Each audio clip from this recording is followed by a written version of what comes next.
Welcome to Isaac creations. இன்றைக்கி நம்ம ரொம்ப எளிதான மாலை நேர டிஃபனான அரிசி மாவு அடை செய்யலாம். இது மெயின் சாப்பாடாக கூட சாப்பிட்லாம்.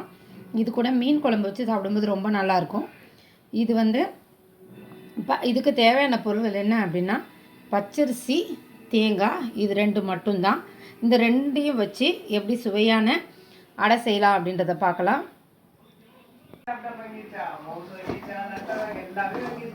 பாருங்கள், வானலில் நல்லா வறுத்துக்கணும். இந்த பச்சரிசி மாவை நல்லா சூடு பொறுக்கிற அளவுக்கு நம்ம கையில் தொட்டு பார்க்கணும். நல்லா சூடு பொறுக்கிற அளவுக்கு நம்ம பச்சரிசி மாவை நல்லா வறுத்துக்கணும். பாருங்கள், நல்லா சூடு பொறுக்கிற அளவுக்கு நம்ம நல்லா வறுத்துக்கிட்டோம். நல்லா கொதிக்குது. இப்போ சுடு தண்ணி வைக்கணும். கொதிக்க வச்சுட்டு இதில் தண்ணியை ஊற்றுறோம். அது கூட தேங்காய் திருவலையும் போடுறோம்.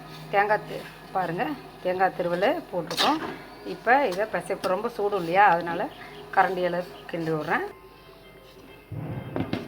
பாருங்கள், மாவை நல்லா இதேமாரி கொஞ்சம் தண்ணியாகவே இருக்கட்டும். அப்போ தான் நம்ம தோசைக்கல்ல அடையாக தட்டும்போது நல்லாயிருக்கும். இவ்வளோதான். இதை அப்படியே தோசைக்கல்ல தட்டிட்டு எண்ணெய் போட்டு ரெண்டு பக்கம் திருப்பி சாப்பிட்டா ரொம்ப நல்லாயிருக்கும். பாருங்கள், தோசைக்கல்ல ஒரு உருண்டை எடுத்துக்கிறோம். இப்படி தட்டணும். அப்படியே தட்ட முடியாது நமக்கு, அதனால் கொஞ்சம் தண்ணி தொட்டுக்கோங்க.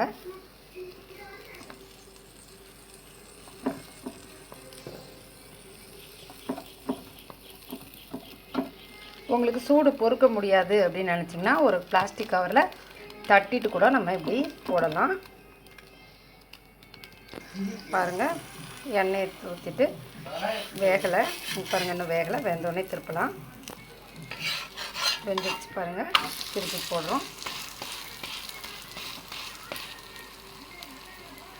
பாருங்கள், இது அப்படி நல்லா வேக விடணும். ரெண்டு பக்கமும் திருப்பி திருப்பி போட்டு நல்லா செவற மாதிரி வேக விடணும். இது கொஞ்சம் உடையும், பார்த்து திருப்புங்க.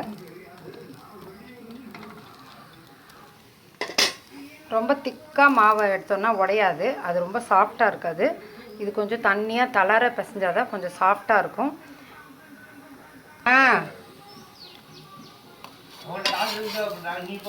பாருங்கள், இதை ரெண்டு பக்கம் இப்படி வேக வச்சுட்டோம்.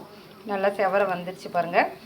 இதை வெறுமா கூட நீங்கள் சாப்பிட்லாம். இல்லை மீன் சாப்பிடுவீங்க அப்படின்னா மீன் குழம்பு வச்சு சாப்பிடும்போது இது ரொம்ப நல்லாயிருக்கும்.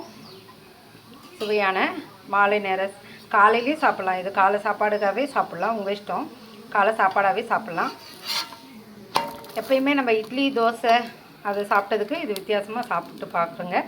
ரொம்ப நல்லாயிருக்கும். இந்த வீடியோ பிடிச்சிருந்தால் லைக் பண்ணுங்கள், ஷேர் பண்ணுங்கள், சப்ஸ்கிரைப் பண்ணுங்கள். நன்றி, வணக்கம்.